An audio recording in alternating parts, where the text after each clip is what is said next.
Morning, social studies class. So what I have been doing the last couple of weeks is I've just been posting readings, and then we've been preparing for a quiz and then taking a quiz at the end of the week. And you've kind of been on your own for the readings. So what I'm going to do a little bit differently this week and see if we get any kind of maybe better results is what I'm going to do is I'm going to go through the readings with you. I'm going to read the text out loud, and sometimes I'll stop and I'll kind of break apart some things that might be confusing to you, and we'll see, like I said, if the goal is to see if this gives us some better results on the quiz at the end. So a couple things first. If you are one of those people that is just taking the quiz without doing the readings, please don't do that anymore. That's basically like trying to drive a Ferrari blindfolded. You're not going to get very good results that way. I've talked to a couple of students that have been doing really well in the quizzes, and here's a couple of tips that they've given. They've said that make sure that you can keep the readings open while you take the quiz. That way, if you're not sure about something, or if you need to go and refer to like a map, for example, you can go do that pretty easily. And also, some of the people said that they've asked the people that are in the household with them to help them. So like if you have like an older brother or sister that can kind of help you with one that's difficult, or if you have a parent that's in the household that is willing to help you with some of this, it's okay to ask for help, because if we were in school, you'd be able to ask me for help, and I'd be able to give you some guidance, and we just don't have that option right now. So those are two really good pieces of advice that your classmates are giving you. Okay. All right, so this section is called Japan's Pacific Campaign. So Japan in World War II is part of the Axis powers, and we're going to find out what they're doing in World War II, because last section we pretty much read almost exclusively about Germany and a little bit about Italy and what they were doing. So Germany was fighting mostly in Europe and then some in North Africa. Japan is going to be fighting in a completely different part of the world. Okay. So the main idea of this chapter is empire building.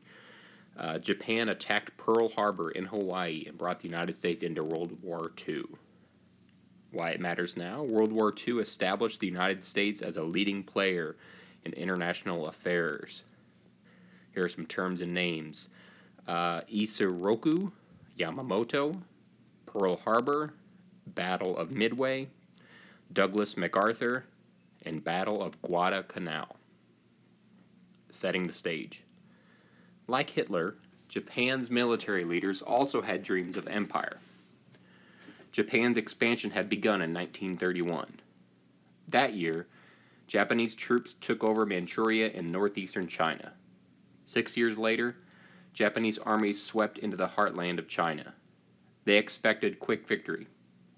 Chinese resistance, however, caused the war to drag on. This placed a strain on Japan's economy. To increase their resources, Japanese leaders looked toward the rich European colonies of Southeast Asia. Surprise attack on Pearl Harbor. By October of 1940, Americans had cracked one of the codes that the Japanese used in sending secret messages. Therefore, they were well aware of Japanese plans for Southeast Asia. If Japan conquered European colonies there, it could also threaten the American-controlled Philippine Islands and Guam. To stop the Japanese advance, the U.S. government sent aid to strengthen Chinese resistance. And when the Japanese overran French Indochina, Vietnam, Cambodia, and Laos in July of 1941, Roosevelt cut off oil shipments to Japan. Despite an oil shortage, the Japanese continued their conquest. They hoped to catch the European colonial powers and the United States by surprise. So they planned massive attacks on British and Dutch colonies in Southeast Asia and on American outposts in the Pacific. At the same time, Admiral Isoroku Yamamoto, Japan's greatest naval strategist, also called for an attack on the U.S. fleet in Hawaii. It was, he said, a dagger pointed at Japan's throat and must be destroyed. Day of Infamy. Early in the morning, on December 7, 1941, American sailors at Pearl Harbor in Hawaii awoke to the roar of explosives. A Japanese attack was underway.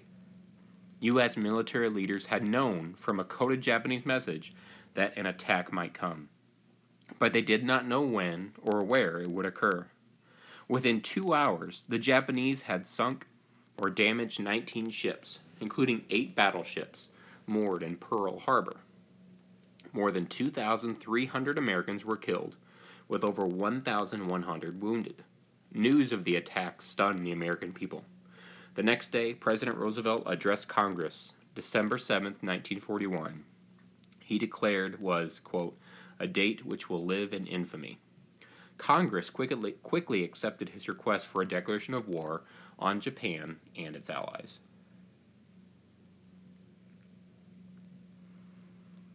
Okay, so let's look at this caption here. This here is a picture of Pearl Harbor that was actually taken during the attack.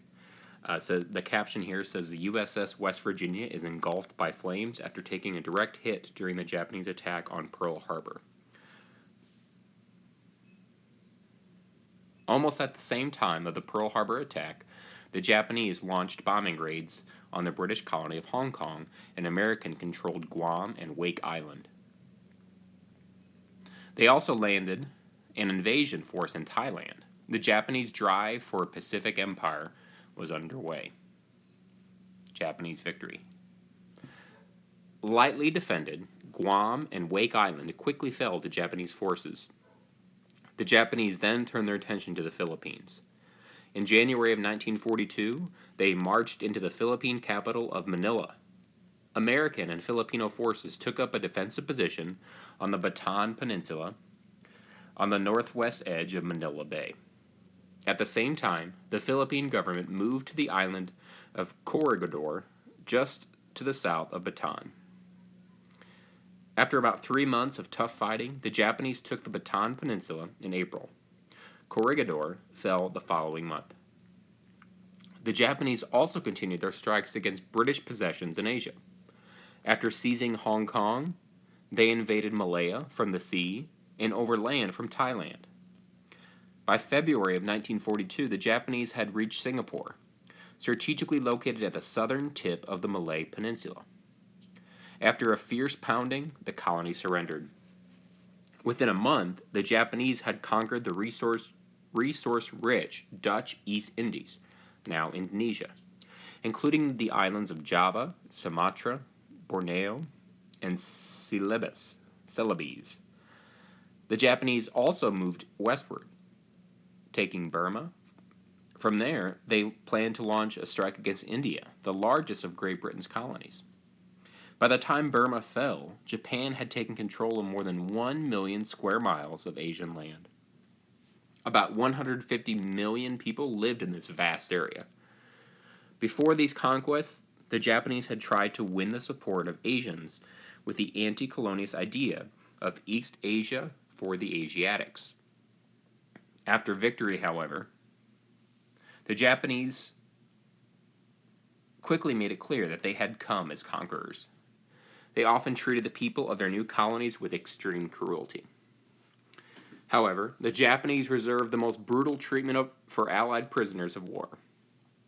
The Japanese considered it dishonorable to surrender, and they had contempt for the prisoners of war in their charge. Contempt means they have an extreme dislike, almost like a hatred.